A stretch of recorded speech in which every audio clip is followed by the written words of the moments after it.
with you. Reading from the Holy Gospel according to Matthew.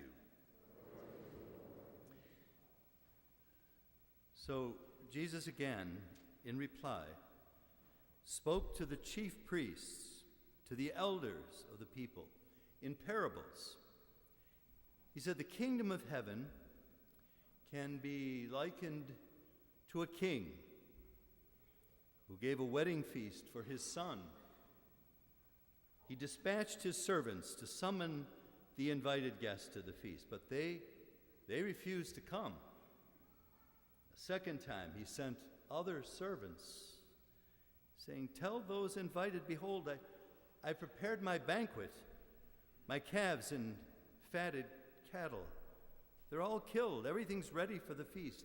Come, join us. Come to the feast.' Well, some ignored the invitation. They just went away. One to his farm, another to his business.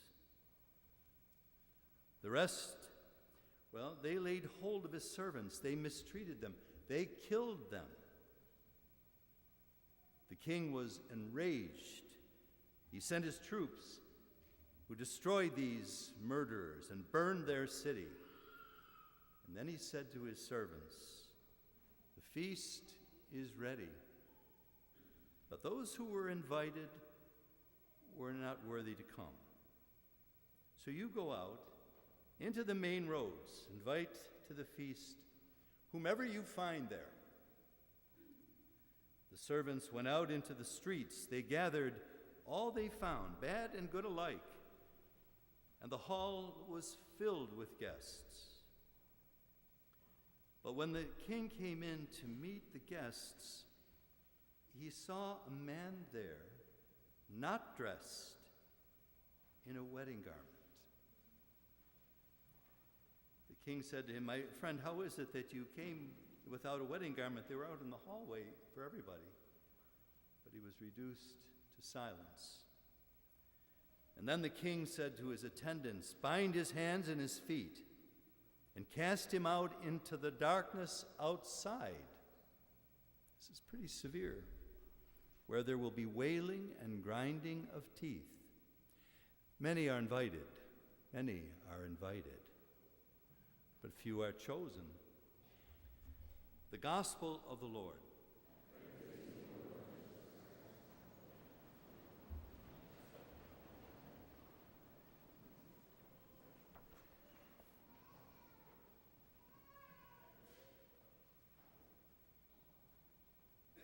There was an inner city mother who worked out of the home during the day, and she tried very hard to take care of her son. He was about 4 years old, and he was about to celebrate his 5th birthday. And he wanted a birthday party. He had never had a birthday. And 5 years old, that's the perfect time to have a birthday party. He never celebrated quite as beautifully as then. And so the little kid said, "Okay, Mom, that's great." And she said, "You can ask 5 of your friends at the daycare center where you stay during the day." And the boy asked 5 friends, and the party day came, and they had gotten streamers and decorated the hall. Everything was set for the party. They had a big cake, bigger than they would ever need, and wonderful food, everything you could imagine. And the day happened, and it was about 5 minutes after party time, 10 minutes after party time, and none of the guests came. How would you feel now if that happened to you? It wouldn't feel good, right? It would be kind of like, out. He felt terribly, was crying. He couldn't understand this. These were friends of his. He liked these kids, and they liked him. They just didn't bother. So the mother, as mothers can do so beautifully, sometimes miraculously, she went across the hall. There was an older couple there in this apartment building. And she asked them if they would come over for her son's party. And she called someone from work she knew well and asked if this lady would come to the party so her son wouldn't feel so sad And then she saw a teenage boy just coming back from his baseball game. And she asked him if he would come to the party. She didn't know how he was going to respond. You know, with teenagers, you just don't know. And the boy said, "Oh, yeah, I would love to come for Billy's party. You want me to go and change?" He said, "Oh, no, he'll love to see you with your baseball uniform. You just come, tell your mom where you're going to be, and come and join us." Now, Billy, when he first saw that no one was there, as I said, his heart was filled with sadness. He was crying, weeping deeply inside of himself and outside of himself. He was only 5 years old now to have such rejection. But then suddenly something changed. His mom had put the pieces in place, and these people took the ball and ran with it and made a joyous occasion happen. They turned it into a better party than it ever would have been if those other 5 kids had showed up. The boy never forgot that great party that he had. I think this helps us look at Jesus' gospel today a little bit differently. I love that story. All of the parables, pretty much, that Jesus uses, he loves to speak in parables, in stories. All of them have pretty much three levels. The first is the obvious level. We call it the literal sense. In the gospel today, there is a king, there is a wonderful table, there were invited guests who didn't come, there were special guests who were invited to come in from outside. All of them signify somebody, and you can kind of sort that out yourself. The king stands for God, the wedding feast is the table. The invited guests are the chosen people, the ones that God called into covenant, offered them everything if they would only put on the wedding garment of loving God and loving one another. But they could not do that.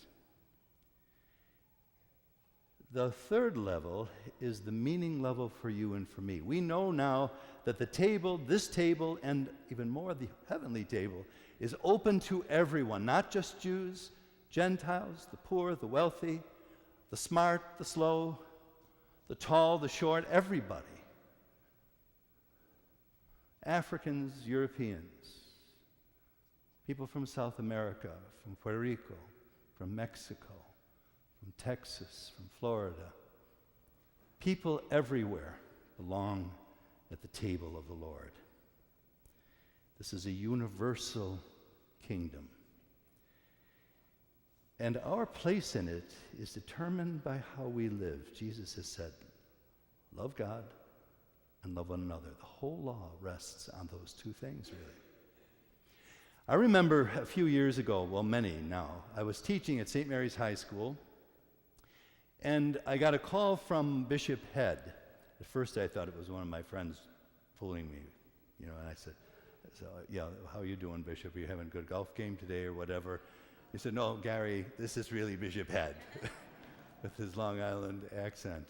He said, I was wondering if you would mind taking, I know you're busy at the school, but if you could, after school, go out to it's a Good Counsel, Our Lady of Good Counsel in Darien Center, because the pastor there has had a heart attack, and he's had bypass surgery, and he won't be back for probably about 3 to 6 months. And I said, oh, sure, that's fine, I don't mind. It wasn't far, actually. It sounds like it is, but it really wasn't too far from Lancaster. And when I went there, I sat out on the porch. It was a lovely rectory. It was an old rectory that one of the parishioners was an interior designer. She knew all of the old things that could go into a house to make it really special, and it was just wonderful. And I would sit out on the porch, and they had, what do they call them? They get those little orange berries, a mountain ash tree, and they start turning red around this time, and they actually have juice. And I saw all these birds I had never seen before, landing on that tree. There was 100 of these birds on this one single tree in front of the rectory. And I thought, that's just like something from Alfred Hitchcock. I don't know, I'm afraid to even see them. And I watched and looked, and I noticed that the birds were taking the berries off of the tree. And the were feeding one another. They fed one another. I also noticed that some of the birds were just walking around on the ground and tipping over. So I went into the rectory and I called a friend of mine who knows everything about these things, Father Bob Bridenstine. Anyone here? He has died, but Father Bob Bridenstine knew everything about birds, about nature, flowers, anything. And he started to laugh, and I told him, and he said, "Gary, they're drunk." And they're called cedar waxwings, the prettiest bird. They're very sleek. They look almost like a cardinal. They're not in the grosbeak family, but they look like the female cardinal. They're so beautiful. But they were down on the ground, and every once in a while another one was coming down onto the ground. And I thought, I don't know what to do. He said, well, the only thing you really can do now, you can't go over to them, but you can make sure the cats don't come over to them, because they've probably been watching that tree for quite a while, knowing that there will be those birds.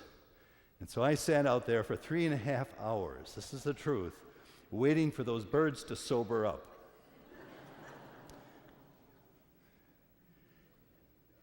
But the cedar waxwings feed each other. They take the berries, they don't take them and eat them themselves, they put them in the other bird's mouth so that they can all have them. Once upon a time, there was a lady who died, and she went to heaven. And the angel in charge of heaven at that time came over to her and said, Sarah, I'm going to give you a little tour of heaven. There's 2 rooms here, and I want you to see them. And she was just so speechless. She didn't know. She'd, of course, never been to heaven before. Anyone here? No, okay. She was taken by the angel to the first room, and she got inside, and it sounded like something from the first reading. It was Isaiah's imagination, the table filled with luscious food, hot fudge sundaes with real whipped cream. Schlagsahne, Germans call it. Germans can take the most beautiful thing and give it a very hard name. Whipped cream becomes Schlagsahne. The French have a beautiful word for it, but the Germans, they know what it is and they know what they want. So that's what it was. But this was on the table. There was a big prime rib, and there were shrimp. There was every kind of food, every kind of beverage, except the people weren't happy. People were not smiling. There was no happiness there. And then the angel said, Sarah, let's go to another room. And she said, why? That's heaven. Why aren't they happy? Why are they looking like that? And the angel didn't say anything, just shook his head, took her down to another room that looked exactly like that room. Exactly like that room. Except the people here were all smiling. They were all eating. And Sarah said to the angel, it's the same thing, the same table, the same presence, and yet somehow they're not smiling and those people are. They're in heaven. And the angel said, no, they're not. The first room you saw is hell. They never learned to feed one another. And the only rule here is you can't go to the table and take the food. Someone has to bring the food to you. The second room they learned on earth in their journey. They learned that you have to feed one another, that we have to love one another, that we have to know the Father's love in our life. And that caused great celebration. Please stand now, everybody.